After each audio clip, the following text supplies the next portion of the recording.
Well, good morning. Welcome to our annual presentation of InVision's State of the Vision. Usually the opening line, "Once upon a time," marks the beginning of a fairy tale. And actually, I think InVision is a fairy tale of sorts. So here goes. Once upon a time, a high school student who just couldn't get enough of sports, any sport, took a job lifeguarding and teaching swim lessons. One thing led to another, and teaching swim lessons, and later riding lessons paid that college tuition for that student. Then along came graduation and the need to get a full-time job. But that love of all things sports made a job as a recreation counselor kind of sound appealing. And this large human service organization out in eastern Pennsylvania saw an opportunity to employ that swim teacher for their summer swim program for adolescent boys. You've probably guessed by now that this is how I came into working into this field. It really wasn't planned. It wasn't something I set out to do, and didn't set out to do this kind of work. I just took opportunities that came up whenever they matched my interests. So working at that company for 18 months, I had not even 1 hour of formal training entering into the field. What I did have were great mentors. Of course, I had a few others that were examples of things I didn't want to be. But years later, that lack of training encouraged me to champion training programs for staff, especially crisis prevention and intervention. First at that same company, and then later at others. I saw an opportunity where I could make a difference in the lives of the young people that were there, but also in the practices of the staff who worked there. And I seized on that opportunity. Many times during my career, and I'm a little shocked to tell you that that career now spans close to 40 years, because I still think I'm 20. My priorities changed because I saw opportunities to make a difference and then jumped at those chances. I've never regretted any of those decisions. Some of them were a little difficult to endure. Some of those were places where I might have stayed longer if certain circumstances had been different. Nonetheless, they were great learning experiences, even if what I learned was something I never wanted to do again. InVision was created out of opportunity. There were people who needed a different approach to their services so that they could succeed in their quest to live in the community. Positive approaches was a developing phrase that I helped to define. That happened because I had the opportunity to engage in many discussions with people from around the world who cared about helping people who exhibited challenging behaviors. That's a phrase we coined back then also. This was a great opportunity to champion the rights of people to pursue their own dreams. It was an opportunity to show the world that it really was possible for people who struggled, mostly due to their disabilities and their life circumstances, to have meaningful work and relationships, and even to play sports. Today, I am very proud that InVision is full of opportunity. Services for 300 people and their families, chances for them to work, live, play, and grow in their own communities. You'll get to hear from a few of them today. Employment for almost 600 people now. Chances for rewarding work and working with other good people. You'll also get to hear from some of those. So no matter how you got here, even if it was right out of the swimming pool, you have an opportunity to make life so much better for so many people, even for yourself. This chart shows our corporate structure. I hope that in that chart, you can see that there are going to be many opportunities for InVision and for each of you to expand your horizons. Currently, we have 3 distinct corporations. The parent company, InVision Human Services, also our flagship programs in InVision Customized Services, and our new InVision Foundation that enables us to direct donations so that they can further our missions. Although not a separate corporation, our global partnerships are one of the very special opportunities that we have for our staff to contribute in a very real way to the global community.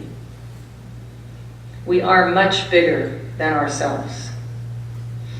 In the years to come, there will undoubtedly be more boxes there containing additional corporate entities. For example, a mental health outpatient program might be another box and another corporate entity. Or there could be an existing entity that we acquire that will end up being another box there in the future subsidiaries. But with every one of the boxes come more possibilities. Today you're going to hear from our colleagues as they discuss some of these possibilities. Keep this in mind as you listen, because chances are there will be opportunities for you and for people you care about. Many of you know Kim Love, who came to InVision 16 years ago as a behavior specialist consultant in our BHRS program, which was new at the time. Kim has experienced more promotions at InVision than anyone else, so she's a great example. I'm pleased to turn the program over now to Kim Love, our Chief Program Officer.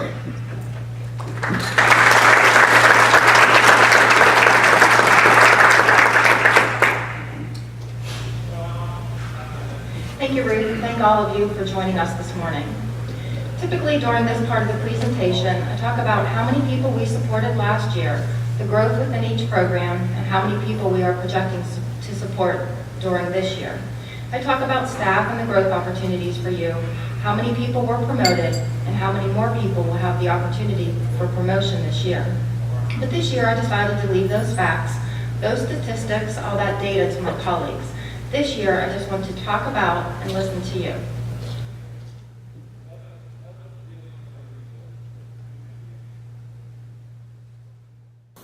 I got my degree in psychology, and I knew I always wanted to help people. I didn't know what kind of people I wanted to help. When I first went to school, I thought it was athletes. That's a really hard field to get into.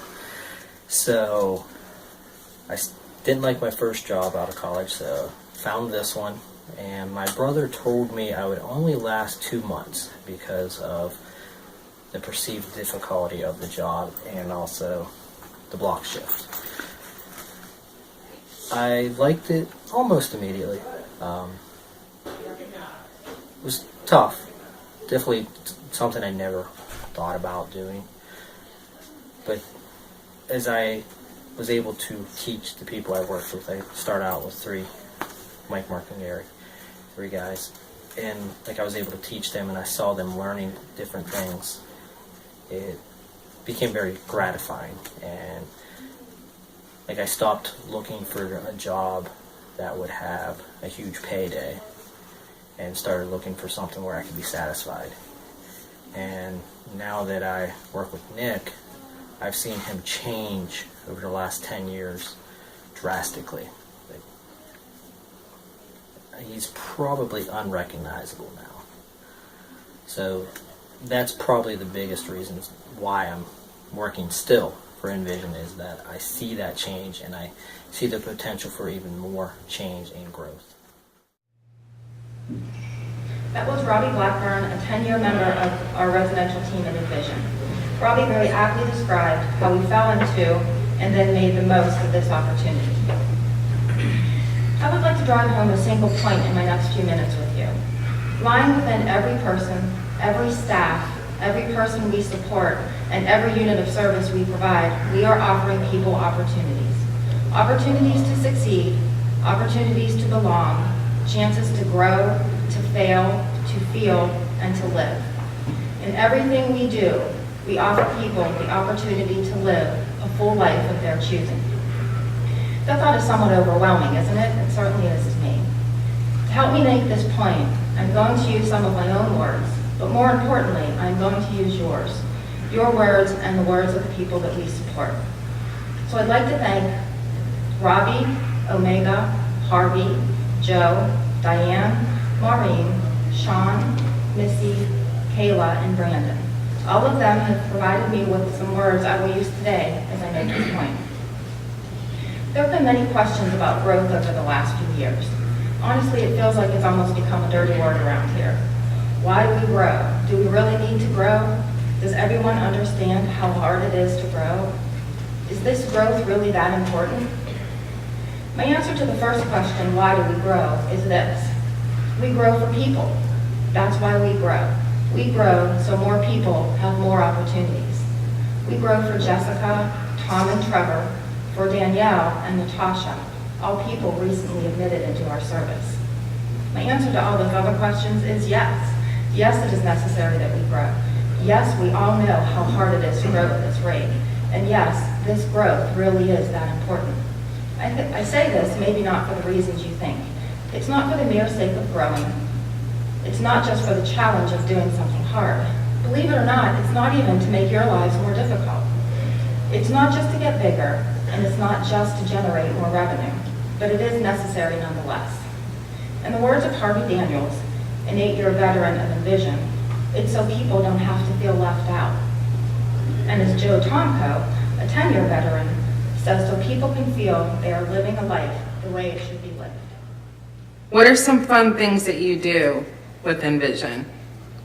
Bowling, go out, go to Dustin's, like, play basketball, and hanging out. Where do you work, Brandon? Max numbers. Okay, and what is your job at Max and Irma's? Dishwasher, and that's it. I have to give you some background here. When I first saw this video clip, I loved it immediately, but then started to think, it is of the right quality for this presentation. It's a little hard to hear, the camera's moving a bit. I'm just wondering if I should use it. So as I'm engaging in this debate, half out loud, half to myself, a colleague reminds me that it's not about those things at all. It's about the fact that Brandon got dressed in a suit and tie, and that he was proud and excited for the chance to talk to all of you about his life. It's about the fact that he can go to his friend Dustin's, he has a job he is proud of, and then he goes bowling and plays basketball and gets to hang out with his friends. Brandon has friends he can hang out with. That mere fact warrants me. This is why we do what we do, so people can feel, so Brandon can feel he is living a life the way it should be lived. Now you hear from Kayla. Kayla, well honestly, she very well might work in the InVision marketing department one day. She's an amazing young woman who recently moved out on her own into her own apartment, has a full-time job, and is taking charge of her life. Kayla, can you tell me what your life was like prior to working with us? It was an honor, and it still is an honor to work with you guys and people working with me actually, and getting to know me and all about me and all different types of stuff about me, and then for them to experience stuff about them too, and just growing up a lot, you know, and also that's it. Can you tell me what things were like before you met us? Well, for one, I lived with my mom back then. Me and my mom, like, weren't agreeing with each other on things and everything, and wow.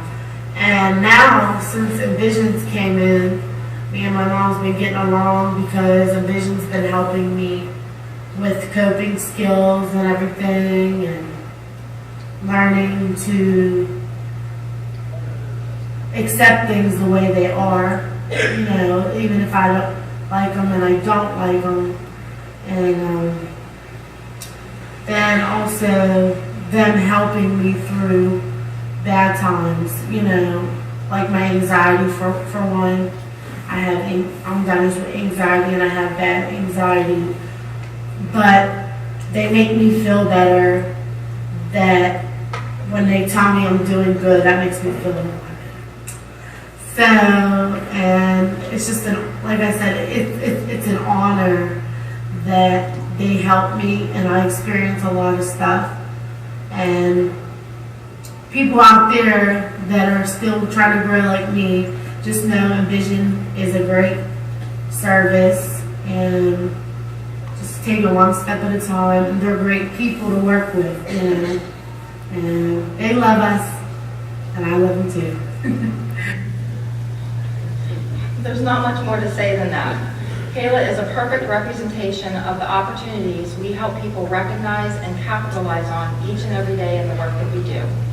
What better life is there than one filled with self-respect, learning, with independence, belonging and safety, with love, value, with fun and opportunity? I tell you, there is none better. So as we move forward into the next year, we will continue to grow and expand our services and training opportunities. In January, we will be launching a new online training option called Conversations That Matter. This option will allow you to hear from some of the most influential and knowledgeable people in our field and provide you with more opportunities to learn about our philosophy of supporting people. Most noteworthy, as Ruth mentioned, next year we are planning on offering outpatient mental health services. We will tailor this service to the support of people with intellectual disabilities coupled with mental health diagnoses, expanding on our extensive knowledge and expertise. More to come on this topic. All of our existing programs will see increased opportunities to provide a positive, safe environment for people, for more people to gain more respect for themselves, for more people to have more choices and to decide what they want to do in their lives. More opportunities for more people to grow to the point where they are unrecognizable. We will work with more families that are happy and have a sense of security and safety for their loved ones. And in the end, there will be more people like Brandon and Kayla who will feel they are living a life the way it should be lived. So as you leave here today and embark on the challenges that you undoubtedly will experience in your work lives, when you are feeling frustrated and overwhelmed, I implore you to recall the words of your colleagues and your friends and the people that we support to carry you through. So thank you, and I'll turn it over to our Chief Human Resources Officer, Joe Tucky.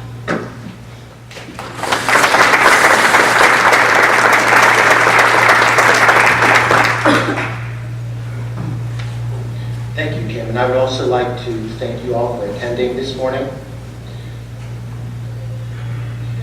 Over the next few minutes, I would like to present the progress the company has experienced over the past fiscal year and to share the employee initiatives we will undertake in 2014 and 2015. Each year, we try to provide you perspective on the growth of the company as it relates to the number of employees. At the end of the fiscal year, we had 526 employees, which represented an approximate 18% increase in staff over the numbers reported for 2013. There were also a number of noteworthy workforce events, accomplishments, and achievements that are important to recognize and acknowledge. This past year, we had 38 staff promotions. Of the 38, 7 were at the manager, director, officer level, 4 at the supervisory level, 22 team leads, and the remaining 5 at various staff and direct support level positions. We also had 297 new hires. As you know, the overwhelming amount of new hires are for direct support professionals to support our various programs. This group becomes a critical feeder group for other positions in the company. We have also observed a very positive trend in employee performance evaluations, which increased from 2.81 to 2.98 this year. As you all know, we are committed to a merit increase philosophy that rewards our higher performing employees. So again, a very positive trend in that regard. In the spring and early summer, respectful workplace and diversity training was conducted for all office staff in both the Eastern and Western regional offices.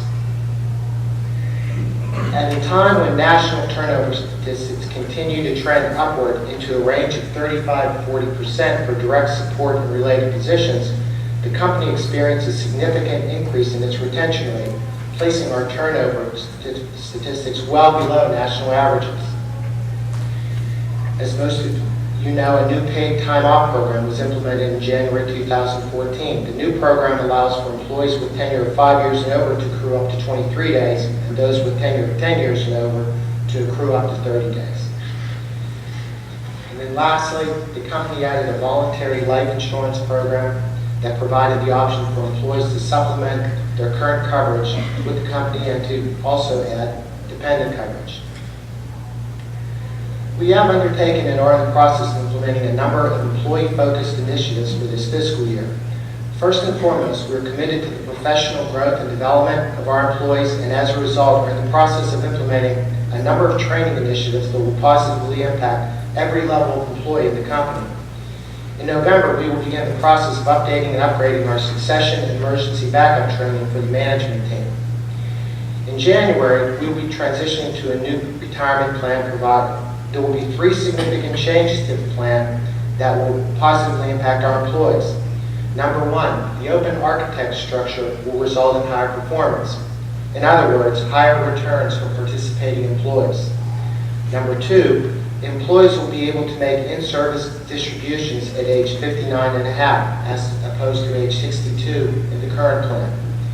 And most importantly for many people, you will now have the ability to access the plan for one personal loan at a time as opposed to only having a hardship withdrawal option. You'll be hearing more about the 401k plan over the next few weeks. Last but not least, we remain committed to enhancing and improving your total compensation. And to provide you a better understanding of what that means, I would like to ask a simple true or false question. The starting rate for a direct support professional is in a range of $15.70 to $23.60 per hour. How many would answer that as false? Okay. False? Few? Okay. Well, it's true. For those, but by total pay philosophy, we believe it is in the best interest of you and the company to provide a range of pay and benefits that are fair, affordable, and of the best quality. With that in mind, I'm going to provide you an overview of your total compensation. For the purpose of discussion and easy math, we're going to use an example of a person whose hourly rate is $10 per hour. If that individual has selected our most basic health insurance, our Community Blue plan, and has elected single coverage, the cost of the company for that insurance level is $3.04 an hour. On the other end of the scale, we have many options in between. If that same person has a family and elected our PPO plan, it costs the company $10.12 an hour for that employee's health insurance. As it pertains to health savings accounts, or the HSA as we call it, we contribute $750 a year for single coverage employees, or 36 cents an hour, and $1,250 for dependent coverage per year, which equates to 60 cents per hour. This is money. The HSA is money the company wants to give you. You should take advantage of that. And we do that to help you offset your deductibles and other health insurance costs. Continuing down the list, you see the hourly cost of life insurance, vision, dental, and Social Security. The 401k projection assumes the most conservative contributions with the corresponding match from the company and is at a cost of 30 cents per hour. And the PTO projects costs for an employee that has been with the company for less than 5 years. In this example, the total compensation for the individual in column 1 is $15.70 per hour, and in column 2, it's $23.60 an hour.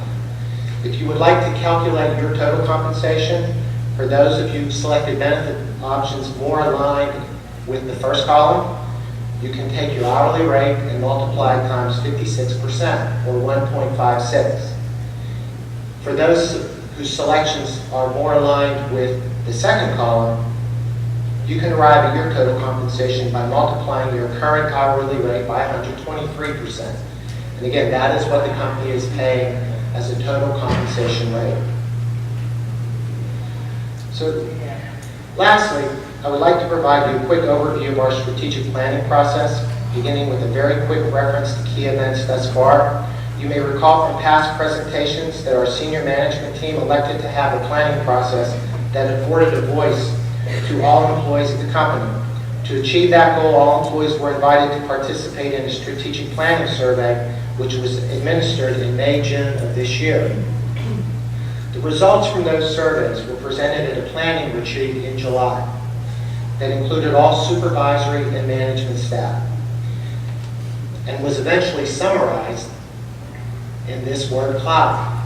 These were the words that our staff used to describe the company.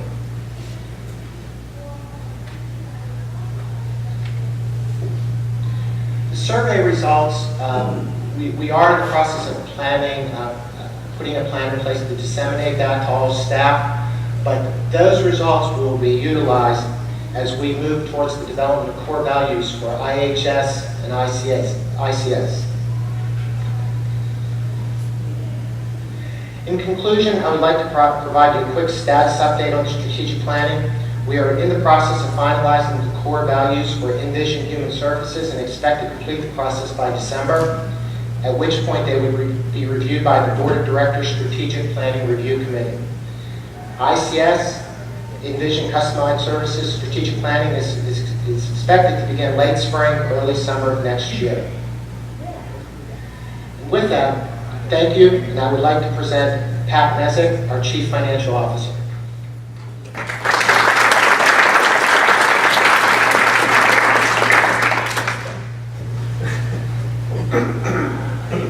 Thanks, Joe. Good morning. I thought I'd pause for a second because most people, whenever the finance report comes, either they have to go to the restroom or their cell phone rings. We're pretty boring in general. I don't know if you saw the meeting going on next door. It's pretty quiet over there. It's a meeting of a bunch of accountants. Nobody's cheering, nobody's laughing. So our primary job is to present the financial results of the corporation, or corporations in our case, and through an auditable trail of transactions and a documented process of internal controls to assure that the numbers are correct. Pretty boring. In conjunction with this responsibility, we're charged with improving procedures that will enhance our financial statements as they're viewed by outside organizations. One of the ways that we can do this is by improving the liquidity of the organization.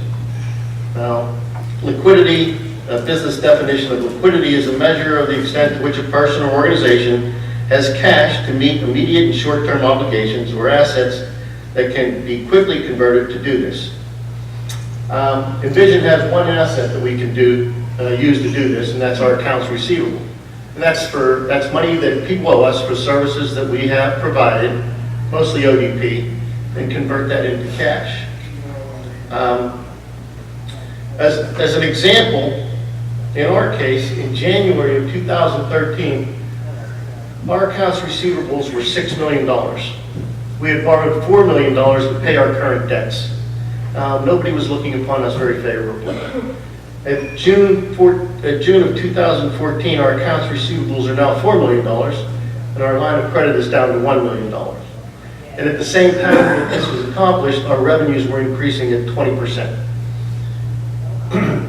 So we were able to convert that liquid asset to cash, reduce our current debt, and the effect on our balance sheet allows us to make a lot better business decisions, and especially the way the banks view us.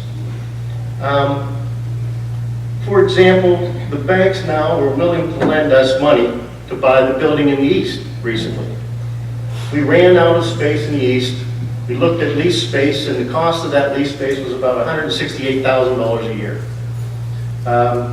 When we found a building, we were able to with a down payment of substantial down payment, 25%, we were able to purchase that building. The bank would lend us the money, and our debt service was at $50,000 a year, $58,000 a year. So within 2 years, including the large down payment, the cost of closing, the annual debt service, in 2 years, we're in a positive cash flow position, and we also have reduced our expenses that we would have. In the end, we have an asset. which further enhances our balance sheet, which further allows us to make better business decisions and creates more stability for the organization. Another example, we continue to grow tremendously and we lease our homes. We own approximately 9 homes right now and lease 90. So we want to take the homes that we own, take advantage of low interest rates, take those equity dollars, put down payments on homes, and purchase more residential facilities.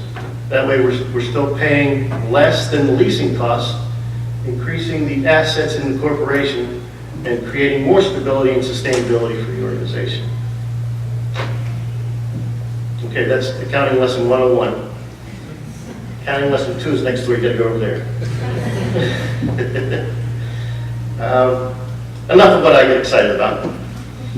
How's InVision doing? InVision, well, the hot topic is growth. We've all mentioned growth. Growth for InVision in numbers. In 1993, our first full year of operation, our revenues were $200,000. In 2003, they were $7.3 million. 2013, $25 million, and we're projecting almost $34 million in 2015. That's a lot of growth. It's approximately 20% over the last 5 years. It creates real day-to-day programming and staffing issues, along with all the other backroom support needed to sustain this kind of growth. But with all the obstacles that we have, opportunities arise. You heard Joe talk about all the opportunities for internal promotions. Some of the opportunities that really aren't visible are the opportunities because InVision becomes a larger organization that the state stands up and pays attention to us when we want to go there and look for policy changes or better funding. In our case, well, from a financial standpoint, the bottom line losses in 2012 for InVision were $500,000. 2013, $130,000. We were able, with Ruth's help and the visibility because of our size, to go in there and appeal some of these funding issues that created these losses for us. And we were successful. So in 2014, we are reporting right now a positive bottom line of $1.3 million. Opportunities come with growth, along with the pains of growing.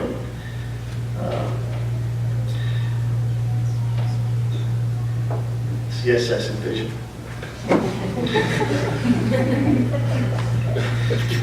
Although the ship is no longer listing, we're not quite out of the rough water. There are no increases in funding as we see them in the near future. And as a whole, we continue to explore ways to reduce costs and increase revenues in various ways.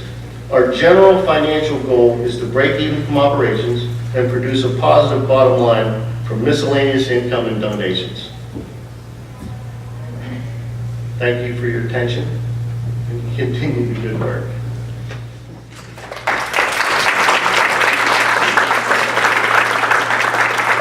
Now I'd like to introduce Lori Butler, our Chief Information and Facilities Officer.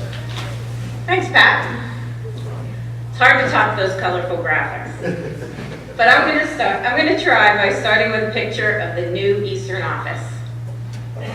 Oh wait, that's what Joe wanted everyone to believe the Eastern office was going to look like when he presented last year's data version. Here is the real Eastern office. Not as much ocean and not as many palm trees, but a building well suited for our needs in the East. While it was a long time coming, I can happily announce that we have officially moved in this week, thanks to a whole lot of people. The new Eastern office is located in a suburb of Reading, about 10 minutes from the former office in Leesport. It's a standalone building with about 9,600 square foot. This is a picture of the inside of the Eastern office. The picture on the bottom left is the entryway.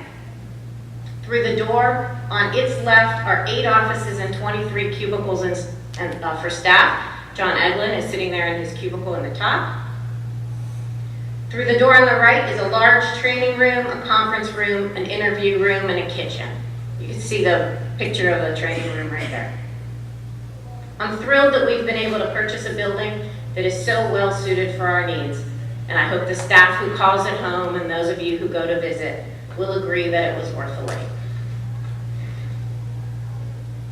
Now that I've gotten your attention, I want to take a moment and recap some other aspects of IT and facilities over the past year. Aside from that big move, the IT and facilities team have been hard at work this year. We grew our staff to support our growth, and I am proud to say that most of those new staff were internal promotions.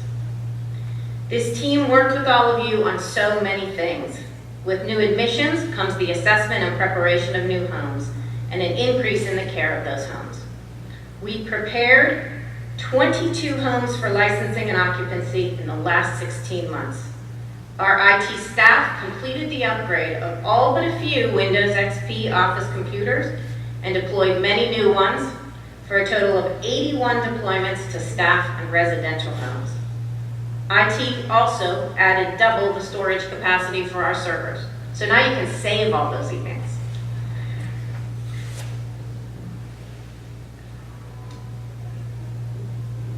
We also maintained a 99.5% server and network uptime. That's less than 2 days of total accumulated downtime in a year. In addition, together with all of you, we created and improved 86 custom reports for Total Record and AltaPro. That's 86 small ways to improve the way you do your jobs.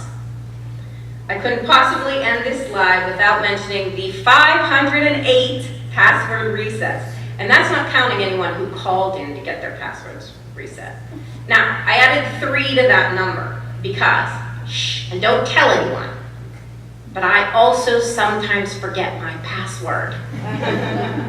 I, fortunately, have the luxury of resetting it myself. As you know, both IT and facilities utilize the help desk system to receive and respond to our staff's needs, whether it be the need for a new toaster in a residential home or a password reset. In fiscal year 2014, we processed 3,972 tickets, many of which included a long list of things that were needed. This is a 26% increase over the previous year. The pie chart shows the distribution, which is pretty evenly distributed between eastern residential sites in blue, western residential sites in pink, and the corporate office in orange. The eastern office is the rest of that in green, pretty proportional to the number of staff in the western office. Facilities had more residential tickets, while IT had more office staff tickets.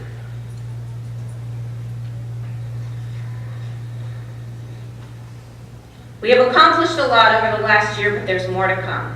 We have begun the expansion of the corporate office. Joe and Rachel did a fantastic job of illustrating that to us last year. It won't quite look like that, but I appreciate their artistic talent. At this time, we won't be building out the entire available space, but we'll focus on an area of the 3rd floor. This is what the expanded area on the 3rd floor will look like. The space on the opposite side of the boardroom. We are constructing 4 offices, a copy room, kitchen, and leaving a big open space in the middle for cubicles. The HR and finance staff will relocate to the 3rd floor, opening up space on the 1st floor for the program staff to grow into. There are a number of other things we are working on this year that you will see more of in the near future. First, a team of us representing most departments are in the process of selecting a new electronic health record system to replace Total Record. Total Record has been an important part of how we manage and process information about the people we support. However, as sometimes is the case with software, Total Record is not able to keep up with our growing demands for technology to enhance our business. So it's time for us to move on. After reviewing a dozen products, we have narrowed our selection down to 3 that allows us to use the functionality we use in Total Record while having capabilities far exceeding what we are capable of doing now. We will work with many of you to help us evaluate these products over the next several months to find the best one to meet our organization's needs. And we will start implementation in 2015. In addition, we're exploring facilities management systems to help us document, manage, and be able to share information with all of you about our homes. It will help us streamline processes related to the management of our homes and provide us with better reporting. Finally, based on extensive feedback from many of you, we are designing the future of collaboration and information delivery. But to do all of that over the next few years requires us to seek grant funding. So we have partnered with CAP to write and submit grant proposals focused specifically on technology initiatives.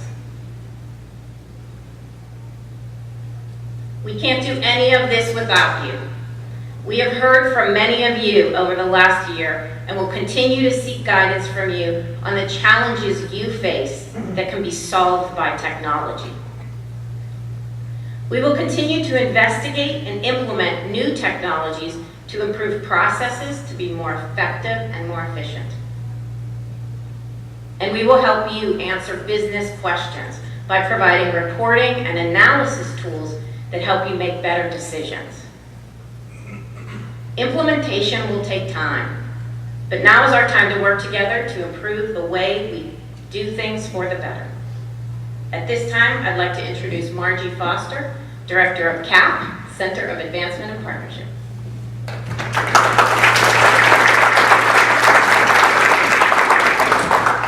Thank you.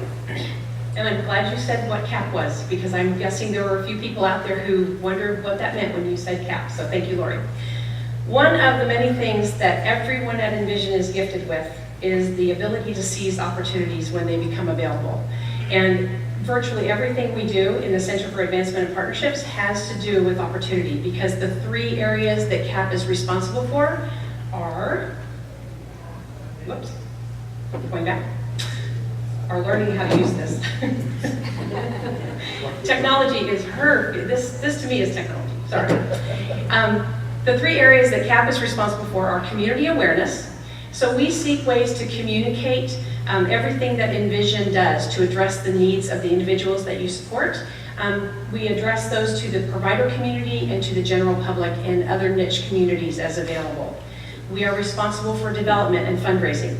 So we are constantly identifying and establishing ways to promote partnerships with individuals and organizations that can provide monetary or gift-in-kind support to InVision Human Services and its subsidiaries. And we're responsible for working with the business development aspect of the company. That means we help identify current and potential businesses that can create efficiencies, revenue diversity, revenue enhancement, and cost savings to the organizations that we have, both parent and subsidiaries. When you look carefully at this wordle, which clearly we have all become enamored with in the last few months, but if you look carefully at this, you'll see words and phrases like go for it, and careers, and long-term. But perhaps the most telling words of all, you'll see the names of the award nominees that will be meeting today. That's because it's all of you who provide the leadership in the daily work that enable us to create or recognize and seize the opportunities we've been talking about this morning. During 2014, with the Center for Advancement and Partnerships, we started working with the Autism Notebook to communicate our services for children and transition-aged adults. We have very recently established a relationship with some of the CVS Pennsylvania affiliates, so we will be hearing InVision's name in some new venues in the next few months. We updated 53 of InVision's online listings, and I want to acknowledge Chris Tidball's help with that, because he is very good at finding online listings that mention InVision. And I also want to enlist your support for that. If you are online and you see InVision listed in a business listing or a personal listing, and there's any information out there in the public's eye on the internet about InVision Human Services, would you please let CAP know? Not all of it is inaccurate, but not all of it is even known to us. And for us to be able to maintain accuracy online, it's a constant process, and we need your help identifying any opportunities we have to do that. With Gary Boohammer's help, we upgraded our festival flyers to a postcard format, it's less expensive to mail, and it provides a better and more technologically efficient way to let people know about what's happening with our festivals, and we're also working with the Eastern office to do the same. That may seem like a minor change, but really it's all part of a process for us. And so I really appreciated Ashley's help, Randy's help, Gary's help to implement those changes. We also are updating and have updated internal and external materials, including the website and social media. And this question has come up a couple of times, so I'm going to address it. No one polices your Facebook account. None of us have the interest nor the time to do that. So if you would like the Facebook page, if you would link to us on Twitter and LinkedIn, that would be great, because as you know, social media works by having exponential connections. So the more folks that are linked to our Facebook, the more folks who have never heard of InVision will hear about them thanks to you and to your own Facebook connections. So we would appreciate your support with that. InVision Foundation is now a bona fide subsidiary of InVision Human Services. This means we have a home for all funds donated to InVision, and we can pursue and process donations both large and small, so that all current and future InVision companies will be supported as fully as possible. Many of you have already worked with Jennifer Fakari, our development director. She's been with InVision since May. Well, I'd like her just to wave or stand. There she is. Thanks to Jen, we have a comprehensive development plan already in place and operational, including what I think is a very exciting model for fundraising that will introduce potential donors and volunteers to InVision. And watch for more information about that in the coming weeks. In 2014, we had the opportunity to work with the Edith L. Trees Charitable Trust, who has been a long-term supporter of InVision Human Services, but in the last 15 months, they almost tripled their donations to InVision, thanks to some of the work that Kim was able to do and her folks, and also the grant proposals that we were able to come up with. We were very grateful for that. That's an exciting trend with the Trees Charitable Trust. We are working with small businesses in both the Wexford and Reading areas. Some examples of that might be the fact that occasionally you will see food on the table at meetings and at gatherings of employees and also people that we support, thanks to discounts that are offered to us from folks like Giant Eagle and Bartram House Bakery, etc., and also donations from those smaller businesses. But we are also now working with large corporations like PayPal and FedEx and Dollar Bank and Alcoa. Some of you are aware that we have an upcoming volunteer day at one of our residences in the Mount Lebanon area, where Alcoa volunteers will be spending the day working at that residence. That's an exciting trend, and it's coming out of our development department. We have also secured donations from Dollar Bank for this event. They gave us a sizable donation to help us pay for this event, and we also have an increased donation from Gendico, which is the contractor for the corporate office. Gendico is helping subsidize our holiday parties, again this year at a higher amount than last year. All very exciting trends. In terms of the South Africa partnership, we provide documentation and reporting support. Rachel's going to give you significant additional information about that, so I'm not going to go into details. But I did want to mention that, and also in 2014, our total donations have reached 300% more than they were just 3 years ago. It's not a huge number, it's not where we want to be, but the percentage is significant, and we are very pleased to see that trend. And finally, in terms of business development, whenever InVision enters into or actually just explores a potential business partnership, whether it's a less formal affiliation or an actual acquisition, our goals really are to learn lessons, establish solid business relationships, connect with individuals who might be potential board members for one of our subsidiaries, and gain insights that will provide opportunities for us now and in the future. In 2014, we began looking at a number of potential partnerships. We may not ever emerge or even acquire those organizations, but the exploration process has helped us fine-tune our due diligence capability, has provided additional information and education to us, and we will continue to consider how and when we can increase our efficiency and funding opportunities through business acquisitions, mergers, and partnerships. As Kim already mentioned, we are on the threshold of expanding InVision's scope to include mental health outpatient therapy. This is one of a multitude of opportunities that are before us, some of which we are going after, but I'm kind of pleased to say that there are businesses now coming to us and saying, How can we partner? You have something that we would like. How can we work with you? Large and small, those businesses will be considered when that's feasible. And as you've already heard from Joe, InVision's strategic planning process is well underway. That is a critical component to business development because the strategic direction of the company will be a major driver to our business development efforts in the future. It's hard to believe that this next year, 2015, marks the 5th year of operation with InVision's current corporate structure. If you can think back to the slide that Ruth presented with the blue boxes, that corporate structure has only been in place for 4 years next month. But through, well, 4 years this year. But through these 5 years and into the years ahead, it's clear that with everything that we do right as employees and as a corporation, we have more opportunities to provide quality services to the people that we support and to all of you in the room and your colleagues. And with that in mind, as we look ahead to 2015, from CAP's perspective, strategic planning will help us to identify branding opportunities for the parent company and all subsidiaries. It will help us begin delineating communications by business entity, and it will help us to be better equipped to identify new business opportunities, both in current companies and in potential business partners. CAP's structure will be assessed because as we grow and expand, we need to constantly be looking at how we are internally, our infrastructure is internally. So we'll be expanding our fundraising and business development opportunities, and that will create a need for us to assess how CAP moves forward as well. And we will be very intentional and visible in our efforts with the InVision Foundation. On a personal note, I just want to say that I'm continually inspired by all of you. I work with a lot of nonprofits, and they have all heard who InVision Human Services is, because I hold you up as the standard, not only how to work as individuals in a company, but also how this corporation works, how it treats its employees, and how it treats the people that it serves. It's a privilege to work with all of you, and thank you for letting me do that. And I'd like to introduce Rachel Murphy, our Manager for Executive Administration.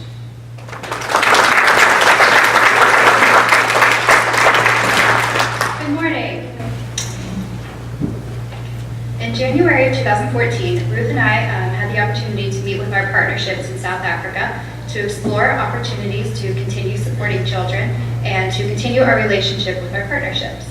I'd like to take the next few minutes to briefly describe our partnerships, talk about what we completed in our visit, and to give an update on our donations. Talangalani in northern South Africa was established in 2001 and has about 100 employees that provide many different types of community development programs, including a computer class and a farming program to provide food to child-headed households. I wanted to take a moment to point out these photos. On the right, you'll see the office building of Talangalani, which looks pretty standard, pretty typical building for our standards, a little bit dirty, a little bit plain, but definitely typical for us. I showed pictures on the left then as to show a perspective of where this building is located. In this community where many of their homes do not have electricity or running water, this building is a major improvement in their community. We support the child and youth care worker who supports 3 schools, totaling a caseload of 342 children. The income of a worker is about $12 per day, not per hour. These workers identify needs of children, such as those that are starving, orphans, and other needs, and then develops programs to get them the information that they need about things such as HIV, AIDS, and substance abuse. Western Cape Forum for Intellectual Disabilities is our second partnership and was established in 1971 as a group of concerned parents and is now a network of service providers in the field of intellectual disabilities, providing training and advocacy. We fund the training of non-institution-based staff performing community-based services in the Cape Town area. One of these programs is our third partnership, Masinsadani. Masinsadani supports 19 children with very severe intellectual and physical disabilities. This is run by Nancy, who started her business because she has a child with significant needs and did not find the care that she needed elsewhere. Masinsadani exists in a community, much like Talangalani, that receives very little governmental support. We fund basic training for their 6 workers. Our last partnership is with Ajuko Africa, which, as you can see in the picture on the left, is a very exciting organization that provides wilderness experiential learning for youth leadership development, as well as therapeutic wilderness programs for youth with HIV and AIDS, and youth that are caught in the cycle of crime and substance abuse. We fund the Caring for Caregivers initiative. On the right is Mark Gamble, CEO of Aduco Africa, and the arms and legs of our partnership, distributing our donations and facilitating contact with each organization. A side note, some of you may recognize Sitambele. He is a young man that we supported in James House, another orphanage in the Cape Town area. This picture is Sitambele at age 13, several years ago. He was recently placed into the orphanage due to family issues, and he had just transitioned into high school. Well, here's Sitambele now at age 19, a very typical teenager taking a selfie.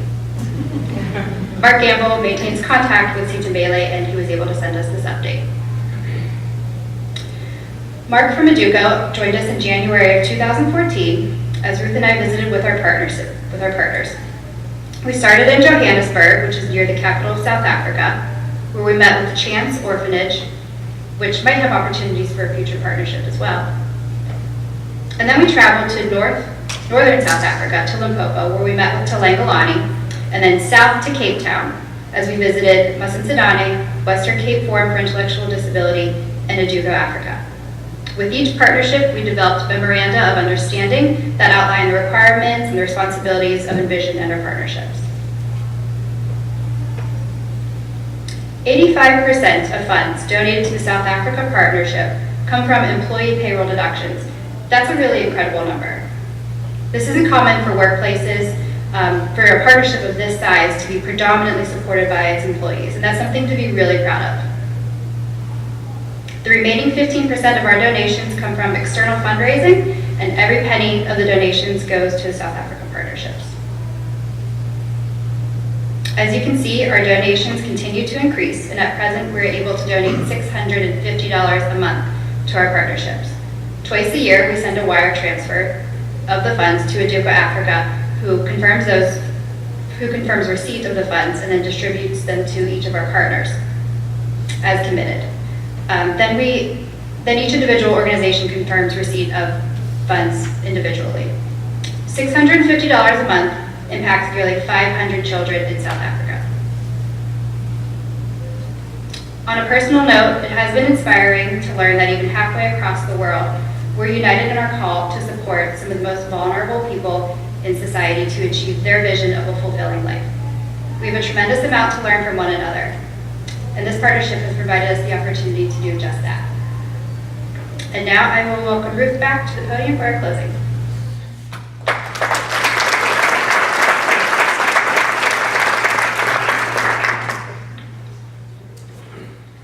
Thanks, Rachel, but also thanks to the rest of the executive team for the work that you've done to put together your presentations for today, and the work that you do every day alongside all of you in this room and so many others as we work collectively to support a very, very large number of people who we all know would not be getting this same kind of service if it weren't for InVision and if it weren't for each of you individually committing your time, your energy, and committing to learning how to support each person that gets services from us. Thank you for joining us today as we've recapped the past year and contemplated the future of InVision. I really appreciate your attention. Even more, I appreciate your commitment to the people we serve and to our organization, InVision Human Services. We invite you now to join us for a coffee break. Please take this opportunity to chat with any of us and of course among yourselves. It's one of those rare chances we have to engage personally and directly. So I hope that you'll take the time to say hello while you're getting some refreshments. Thank you, and please help yourselves.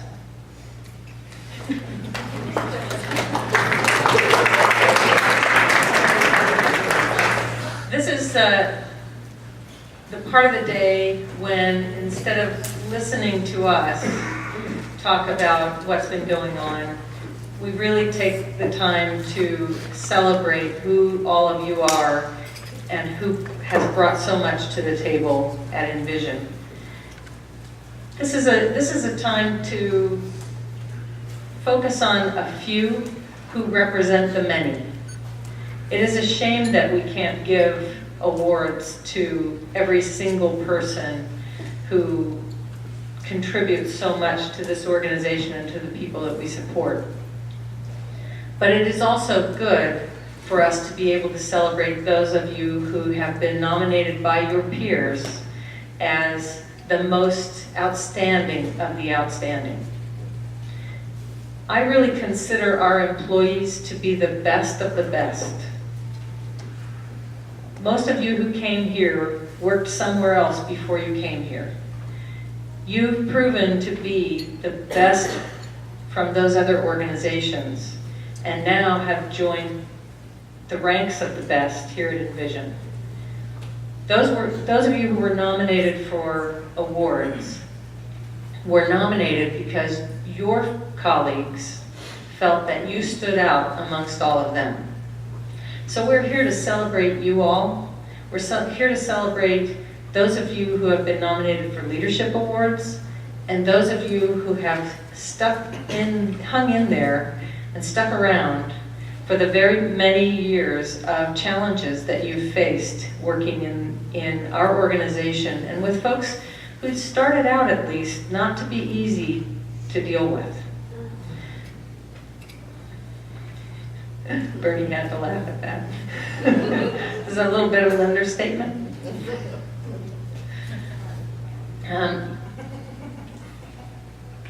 It probably is an understatement, and I say it very carefully with respect for those we support.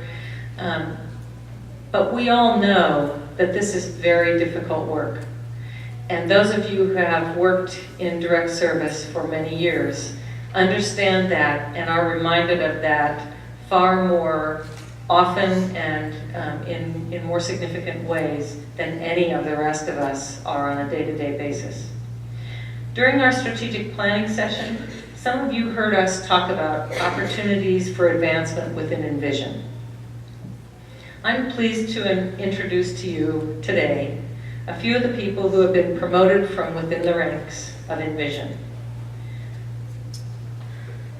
Maggie Davis was to be here to assist in this presentation this morning, but had a personal emergency, so she is not here. But she was among the three people I wanted to introduce to you to present the Year of Service Awards. So without Maggie, I will ask for the following people to please join Kim Love here on the stage. Colleen Dorfsen, our Residential Program Director, and Darnell Davis, our Program Manager. And congratulations to all our Years of Service recipients and to all our Leadership Award nominees.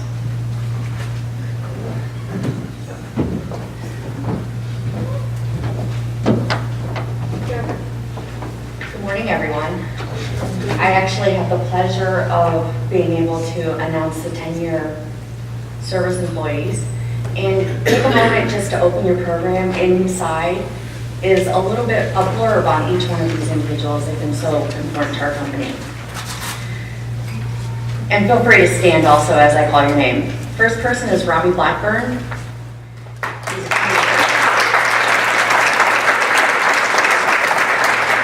Dave Brueggerman.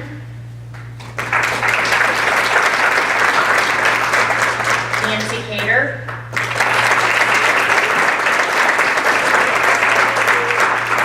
Randy Denault. Chris Ryder. Orlando Doolan. Steve Quinn. Tom Setzer. Ryan Strait. And Joe Tomko.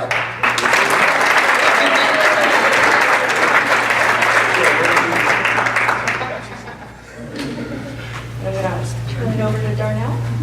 Or sorry. I would like to present, or actually have some recognition for two people who have been with the company for 15 years.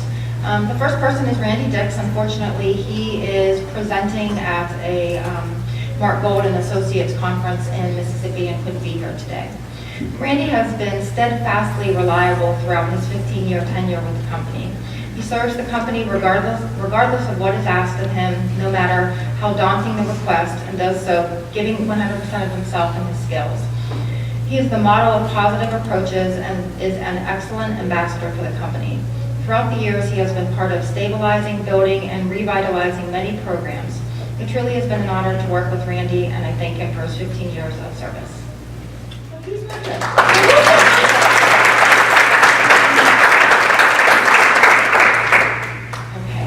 Secondly, and this one touches my heart, Carol Ann Ridings.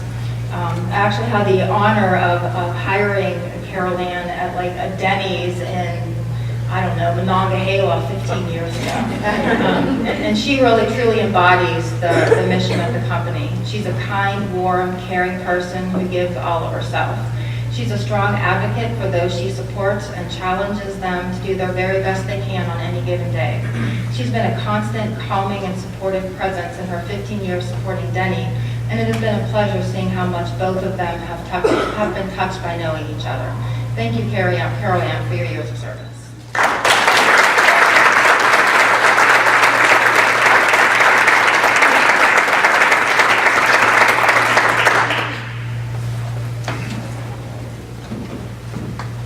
Good morning. Speaking for Dan Hathaway, he's not here this morning because he's humbled to a fault.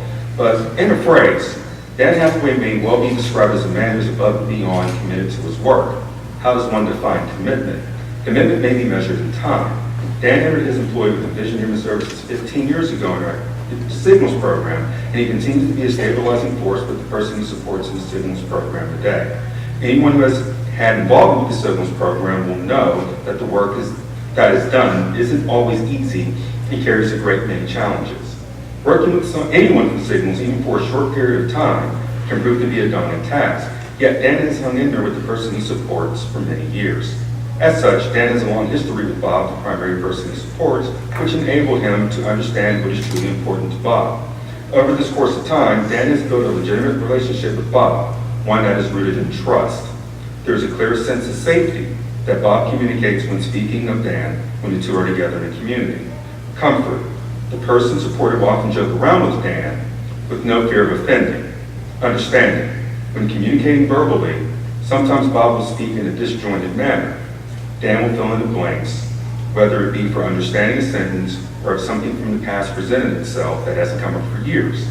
Partnering, the aforementioned activities are done with a sense of teamwork, that Dan isn't supplanting, he's being supportive. Commitment may be measured in selflessness. Dan expresses an ongoing willingness to engage and sacrifice himself and to ensure that he is focused on honoring the idea that Bob needs to be heard, not just within the home, but in the community at large as well. If something isn't working for Bob, and when changes are being considered to his plans, Dan will be one to speak out to ensure that all avenues are investigated to ensure positive change, effectively asking the team if changes are good for Bob. Dan does these things not for his own glorification, but with the understanding that placing the wants and needs of the person supported are ultimately at the forefront of his work. Dan's selflessness also presents itself via filling in for various shifts to assist with time off or emergencies of other staff, often on short notice. Understanding that consistency of the team in the home is of the utmost importance to Bob. It goes without saying that this is hard work. Where engaging in these activities may prove problematic for others, Dan is able to use the equity built up over years to the benefit of the person supported. Dan has proved positive that relationships built over time can prove to be effective in partnering with others to improve the human condition. Dan understands that interacting with others without judgment is a major factor in a successful relationship. Supporting others, not only in the good times, but also during the difficult ones, is what a foundation of trust is built on. Dan, we thank you for your commitment that you have made, continue to make for InVision Human Services, and most importantly, for the person you support. Thanks again for all that you do.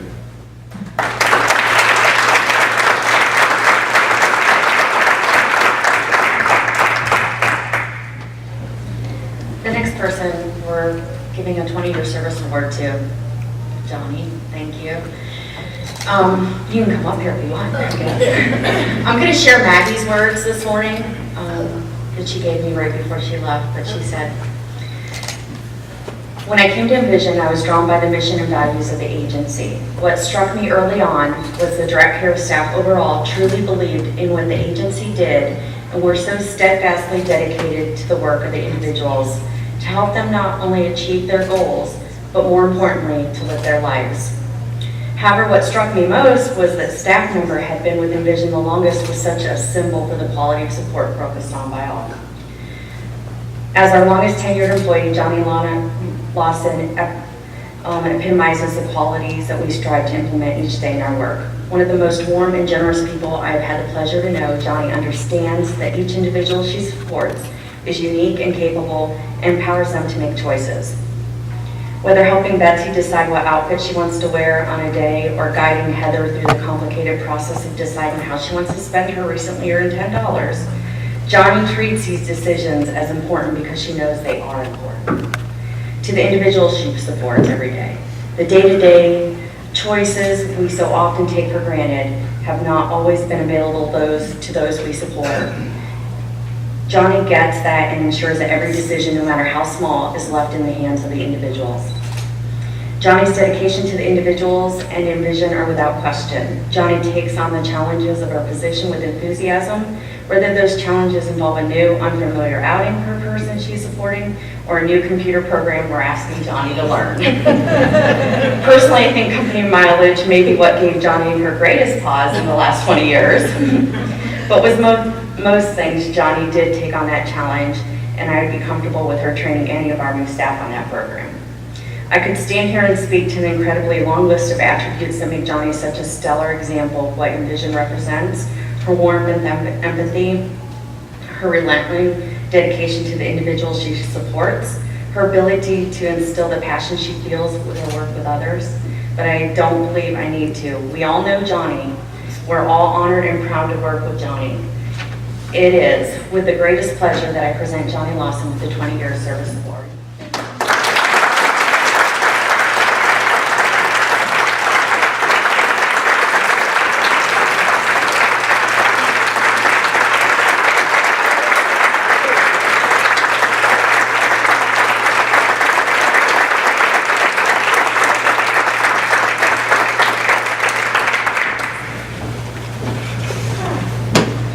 Our first standing ovation.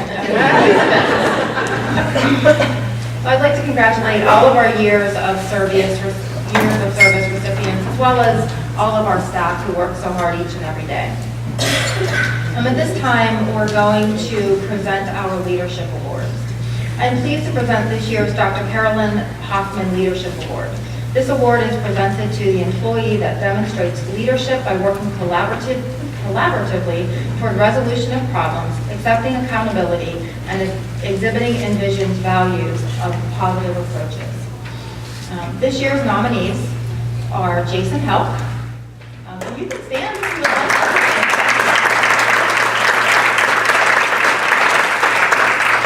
Steve Irwing.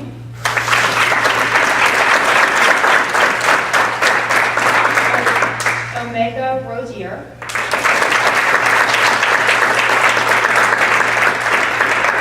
David Todd.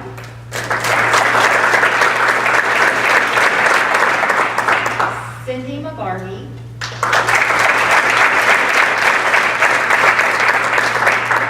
Eric Clark. And Joe Tomko.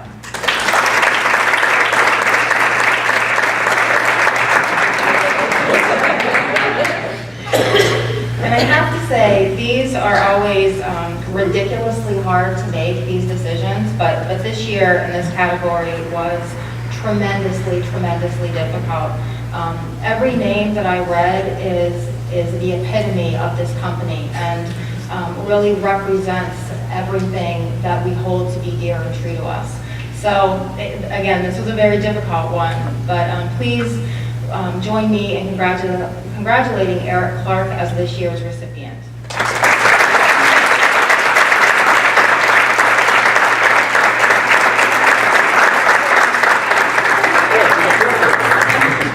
Eric, why have you changed? Unfortunately, Eric is unable to be with us today, but I'd like to read a little bit about him. He has been with InVision for over 16 years. His commitment and flexibility has allowed him to support a varied group of individuals. As team leader, Eric demonstrated professional assertiveness in his pursuit of ensuring all team members are communicating directly with the individual supported, checking in to ensure that individual feels heard, and always assisting that person to be the driving force in his own life. Whether it relates to the person's education, medical needs, or simply preferred community activities, Eric has done an outstanding job at ensuring what is important to the person is important to the team. Congratulations, Eric.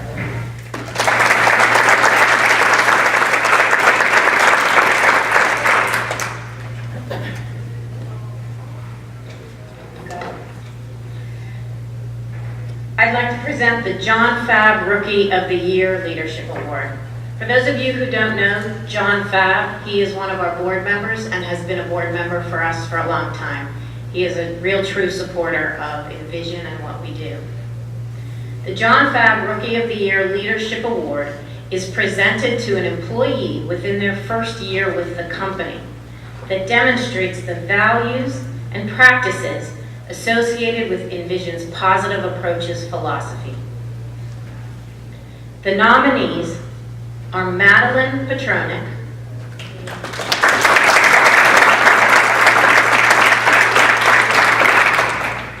and Valerie Strasser.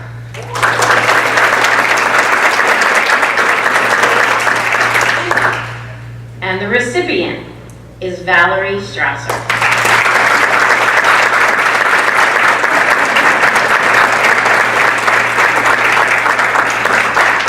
I'd like to tell you a little bit about Valerie.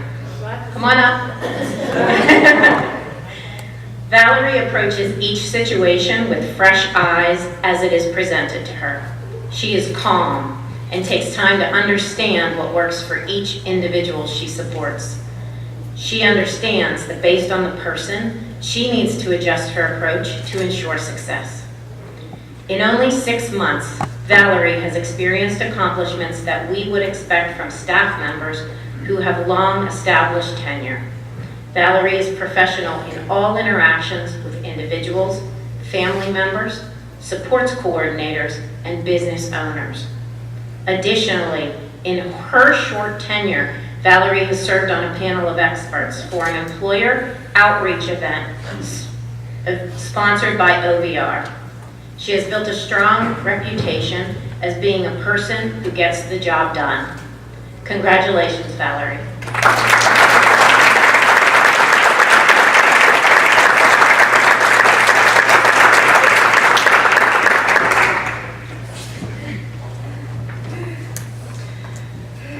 It's my pleasure to present this morning the Ruth E. Siegfried Shaping Our Future Leadership Award. This award is presented to a direct support professional that demonstrates consistent excellence in leadership, modeling collaborative approaches to problem resolution. This person searches for opportunities to learn and to teach others and to demonstrate commitment to InVision. The nominees this year are Ryan Springer,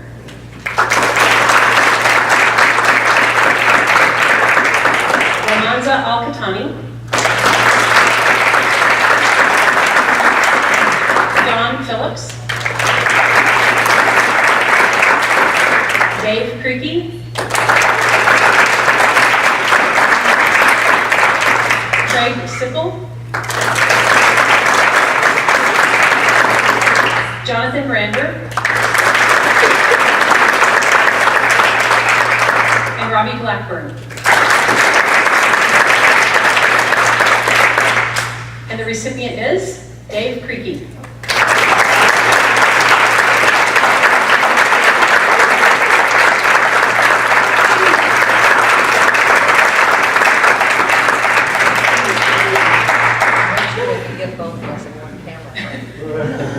We're concerned about the height difference in this photograph. Excerpts from the letter of nomination for Dave. Dave Creaky has demonstrated his dedication to InVision Human Services, the people we support, and the team through his lengthy tenure and unwavering commitment to fulfill the mission of the organization. Dave has supported the same individual for more than 15 years. He assisted this person in transitioning from a state institution into a home of his own in the community. Dave has mentored countless staff over the years. He's gone above and beyond the call of duty as a team leader to ensure that staff are informed of all communications that come from the office. And he clearly feels a sense of duty to the organization and to the individual he supports, and takes this responsibility very seriously. Dave has been an integral part of assisting supervisors and clinical specialists in gaining a more in-depth understanding of the person he supports, and he takes pride in where he works, and his strong work ethic and commitment to his work are apparent in all that he does. Congratulations to you, Dave.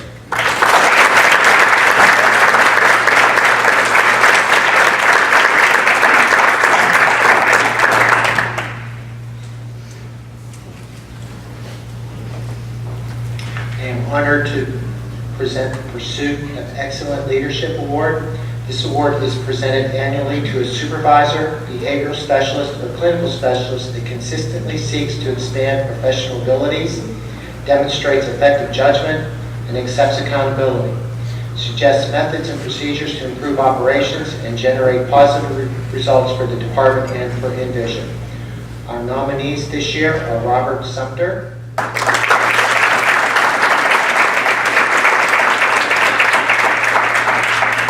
Dave Weisnauer,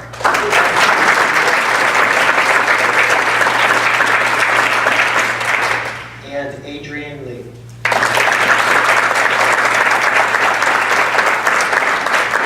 Our recipient this year is Dave Weisnauer.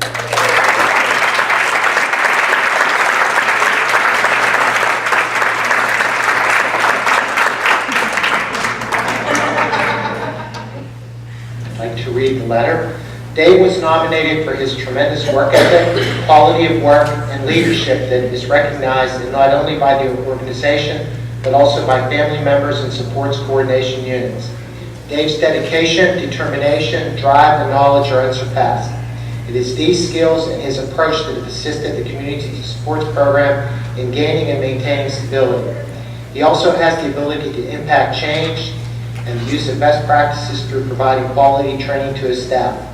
Dave is always willing to do whatever it takes to provide quality training to staff and support each individual. He spends a great deal of time in the field, doing fill-in supports as needed, as well as providing quality supervision to his staff. Congratulations, Dave.